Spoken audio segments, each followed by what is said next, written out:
Imagine standing in front of a mirror. The reflection stares back at you, but you don't see yourself. You see flaws. The wrinkle that shouldn't be there. The line on your skin. The project that could have been better. The word you misspoke yesterday. The choice you regret from years ago. You see 1,000 imperfections and not 1 ounce of your worth.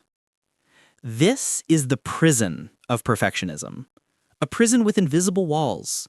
You build it brick by brick, thought by thought, every time you whisper to yourself, "Not good enough. Not yet. Maybe if I just fix this one more thing." Perfectionism is not the pursuit of excellence. It's the worship of an illusion. It's a trap so subtle that you don't even realize you're caught in it until the walls close in. And today, I want to take you into that prison. I want to show you the psychology, the self-reflection, and yes, the spiritual truth that can set you free. Because the truth is, perfectionism is not a path to success.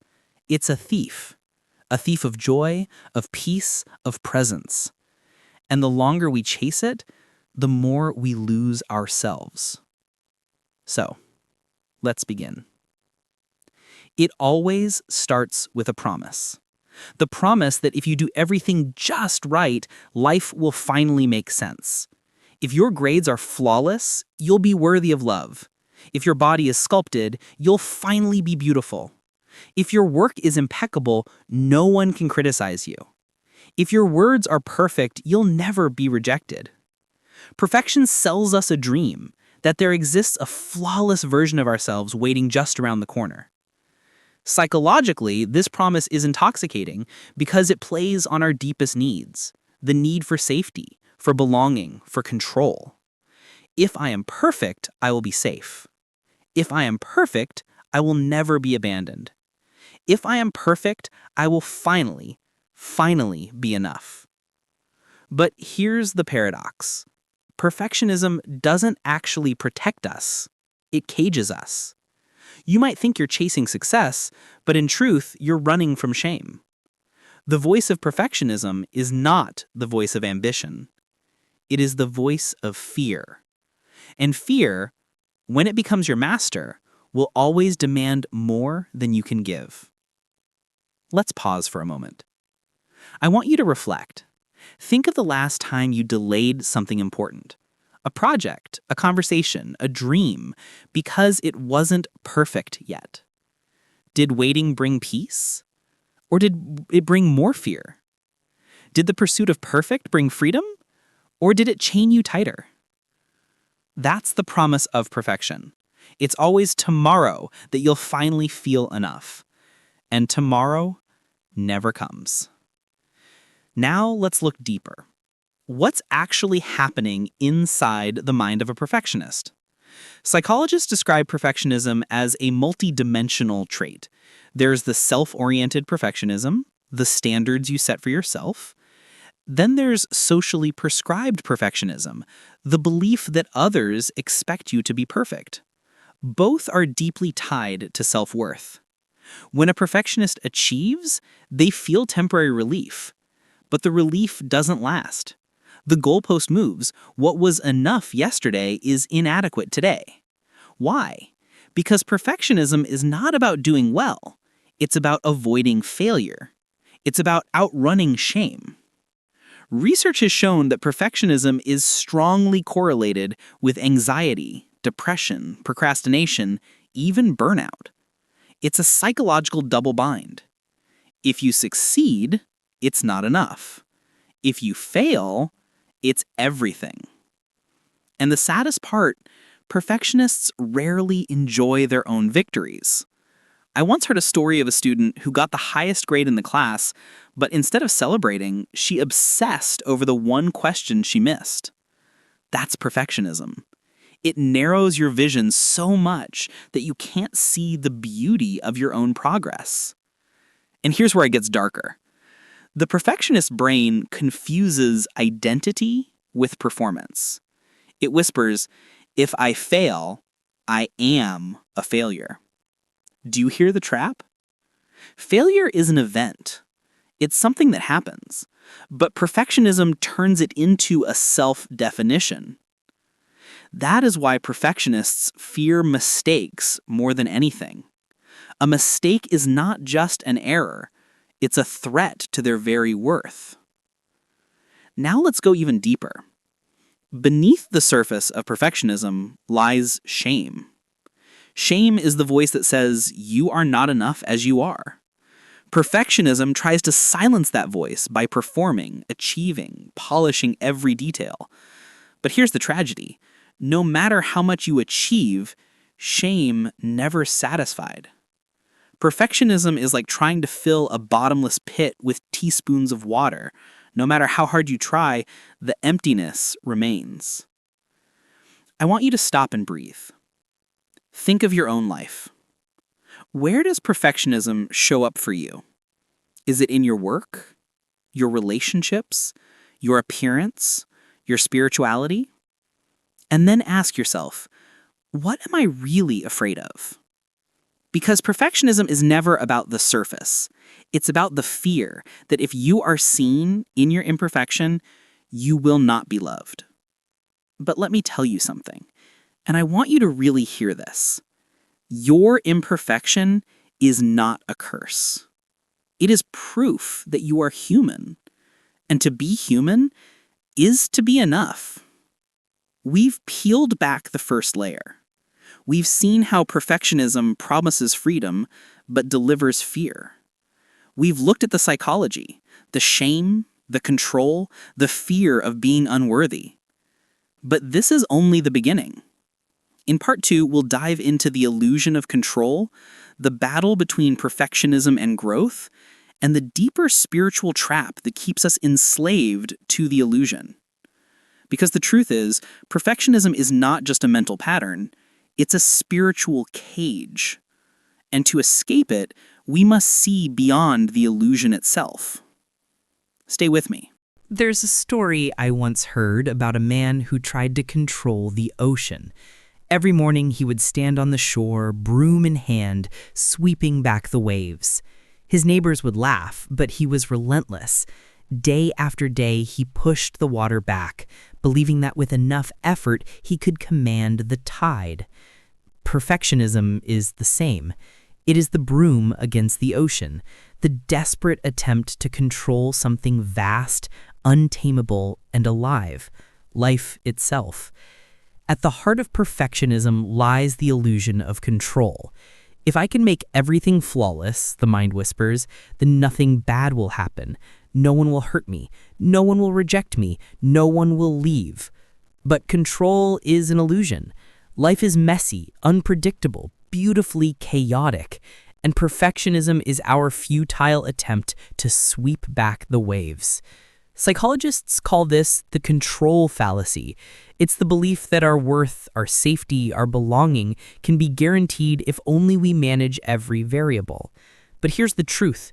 No amount of polishing, planning, or perfecting can protect you from the unknown. Perfectionism convinces you that mistakes are dangerous, but in reality, mistakes are teachers. Perfectionism convinces you that failure defines you, but in truth, failure shapes you. Perfectionism convinces you that you can avoid pain, but in reality, pain is part of the human journey. And here's the paradox. The tighter you grip, the less control you actually have. Think about it. Have you ever written and rewritten an email so many times that by the end you hated it? That's the illusion of control. You think endless editing will lead to mastery, but it often leads to paralysis. Have you ever delayed launching a dream, a business, a project because you wanted it to be perfect? That's the illusion of control. You think waiting will protect you from failure, but waiting only guarantees that your dream never sees the light of day. The truth is, control is not power. Control is fear disguised as power. Real power is not control. Real power is courage. The courage to act in the face of uncertainty. The courage to love in the face of risk. The courage to create in the face of imperfection. When you let go of control, you don't fall apart. You fall into life. Now, let's shift the lens. What's the difference between perfectionism and genuine growth? At first glance, they look the same. Both involve effort, discipline, even high standards. But the energy beneath them couldn't be more different. Growth is fueled by curiosity. Perfectionism is fueled by fear. Growth says, I want to learn, I want to expand, I want to try. Perfectionism says, I must not fail, I must not be exposed, I must not fall short. Do you feel the difference? Growth is open. Perfectionism is tight. Growth is expansive. Perfectionism is suffocating. Psychology gives us a powerful framework here: fixed mindset versus growth mindset. A fixed mindset believes that abilities are set, unchangeable, carved in stone. A growth mindset believes abilities can be developed through effort and learning. Perfectionism lives in the fixed mindset. It says, if I fail, I'm defective. If I make a mistake, I'm exposed. Growth lives in the growth mindset. It says, if I fail, I learn. If I make a mistake, I grow. Here's the tragedy. Many perfectionists mistake their prison for progress. They think they're growing because they're working hard, but growth is not about grinding yourself into dust. Growth is about transformation. Think of a seed. The seed does not shame itself for being small. It does not compare itself to the oak tree beside it. It grows because growth is its nature. Perfectionism, however, is like a seed refusing to sprout because it fears the awkward, vulnerable stage of becoming. It wants to be the oak tree immediately, and in that refusal, it withers. Now, pause and reflect. Where in your life are you confusing perfectionism with growth? Is your pursuit of excellence really about expansion, or is it about avoiding judgment? Are you learning, or are you hiding behind impossible standards? Let this truth sink in. You do not need to be perfect to grow. In fact, it is your very imperfections that give you room to expand. Now we descend into the deepest layer, the spiritual trap of perfectionism. At its core, perfectionism is not just psychological. It is spiritual. It is the ego in disguise. The ego is obsessed with identity, with proving, with polishing, with performing. It whispers, if I am flawless, then I will be worthy, then I will be loved, then I will be safe. But the ego is insatiable. It feeds on comparison, judgment, illusion. It tells you that you are one achievement away from peace, one flawless performance away from acceptance. And every time you reach that milestone, it moves the goalpost. In spiritual traditions, this is called Maya, the illusion that your worth is conditional, that you must earn your place in existence. But existence is not conditional. You are enough the moment you arrived on this earth. You are enough even in your flaws, your cracks, your unfinished edges. Perfectionism blinds us to this truth. It makes us worship an idol, the idol of the flawless self. But idols cannot save you. In fact, perfectionism is the ego's clever trick to keep you from awakening. Because as long as you're chasing perfect, you'll never rest in presence.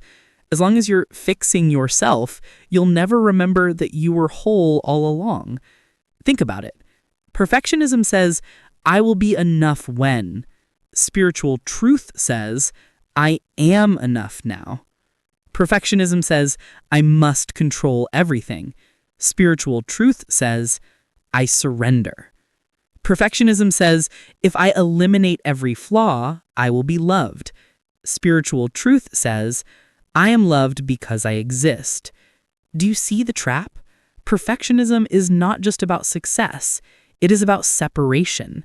It keeps you separate from yourself, from others, from the divine. Because if you cannot accept your own imperfection, how will you accept the imperfection of others? If you cannot surrender to your own humanity, how will you surrender to the mystery of life? Let me share a story. There was once a monk who spent years trying to meditate perfectly. He sat for hours, controlling his breath, disciplining his mind, demanding flawless stillness. But no matter how hard he tried, his thoughts would wander. His breath would stumble. He would get frustrated. One day, his teacher said to him, "You are not here to perfect your meditation. You are here to let meditation perfect you." And in that moment, he wept. He realized that his striving for perfection was the very thing keeping him from the presence he was seeking. That is the spiritual trap of perfectionism. It turns even your spiritual practice into performance. It makes you forget that grace cannot be earned. Grace can only be received. So I ask you now, where is perfectionism hiding in your spiritual life? Do you measure your worth by how flawlessly you meditate, pray, or journal? Do you compare your healing journey to someone else's highlight reel? Do you demand of your soul the same impossible standards you demand of your body and your work? If so, remember this: your soul does not need to be perfect to be whole. Your spirit does not need to perform to be loved. The divine does not love you because you are flawless. The divine loves you because you are. We've traveled deep, from psychology into the heart of the spirit. We've seen how perfectionism masquerades as control, disguises itself as growth, and ultimately traps us in illusion. But the journey is not finished. In part 3, we will talk about liberation. We will explore how to let go, how to embrace imperfection, and how to live with freedom, courage, and grace. Because the opposite of perfectionism is not failure, it is freedom. And that freedom is waiting for you. Self-reflection, facing the mirror within. Close your eyes for a moment. Picture yourself standing once again before the mirror we began with. Only this time, instead of looking for flaws, I want you to look into your own eyes. Not at your skin, not at your hair, not at the details your mind clings to. Just your eyes. Ask yourself quietly, what am I really chasing? Is it love, safety, approval, belonging? And then ask, at what cost? Because every time we bow to perfectionism, we sacrifice something sacred. We sacrifice joy. We sacrifice spontaneity. We sacrifice connection. How many times have you held back laughter because you feared looking silly? How many times have you avoided intimacy because you feared being exposed? How many times have you delayed a dream because it wasn't ready? I want you to feel the weight of those sacrifices. Not to shame yourself, but to awaken. Because awareness is the beginning of freedom. So, how do we let go? How do we step out of the prison that perfectionism has built around us?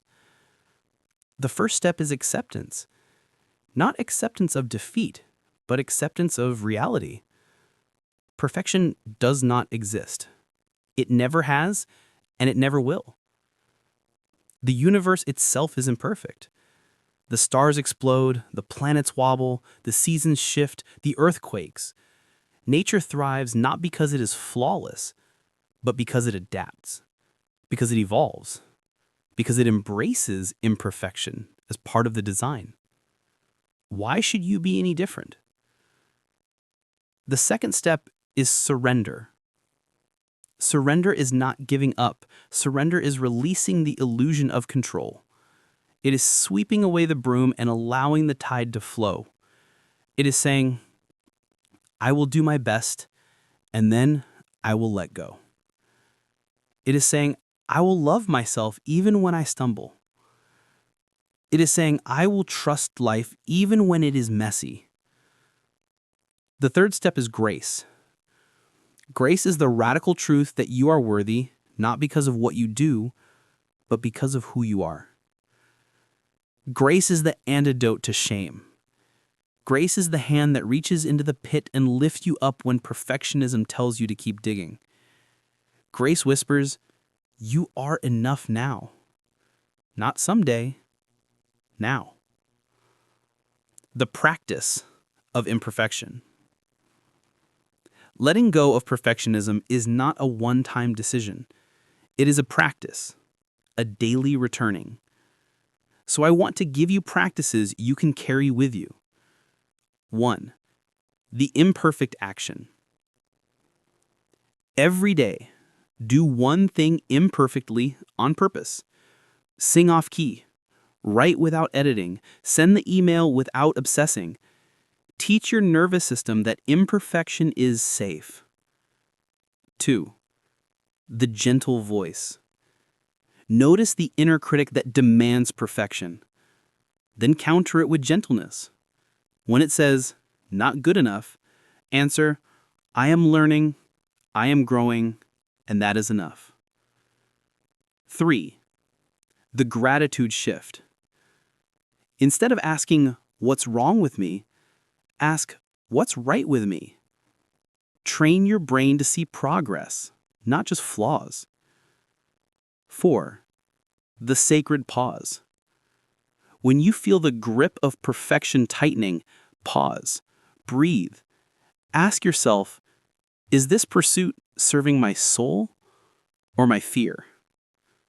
These small practices chip away at the prison walls, and slowly, light begins to seep in. Closing story. The cracked pot. Let me tell you a story. There was once a water bearer in India who carried 2 large pots. Each day he walked down to the river, filled both pots, and carried them home.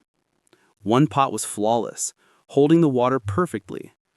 The other pot had a crack in it, and by the time they reached the house, it had leaked half the water away. The cracked pot felt ashamed. It saw itself as a failure. Every day it apologized to the water bearer. One morning, the water bearer smiled and said, look at the path we walk. The cracked pot looked down and for the first time, noticed the flowers blooming along its side of the road. I planted seeds there, and every day you watered them as we walked. Without your crack, these flowers would not exist. The pot wept. It had never realized its flaw was also its gift. You, too, are a cracked pot. And your cracks are not curses. They are conduits for beauty. They are how your light, your love, your humanity leak into the world. Perfectionism will always tell you to hide your cracks, but life blooms through them. So I leave you with this. The next time you hear the whisper of perfectionism, the voice that says you are not enough, that you must try harder, polish more, control everything, pause. And remember the cracked pot. Remember that your imperfections are not obstacles. They are invitations. Invitations to connection. Invitations to growth. Invitations to love. Perfectionism is a trap, but freedom is found in imperfection. And the moment you embrace that truth, you step out of the prison and into life itself. So ask yourself here and now, will you keep chasing the mirage of perfection, or will you finally choose to live? The choice is yours.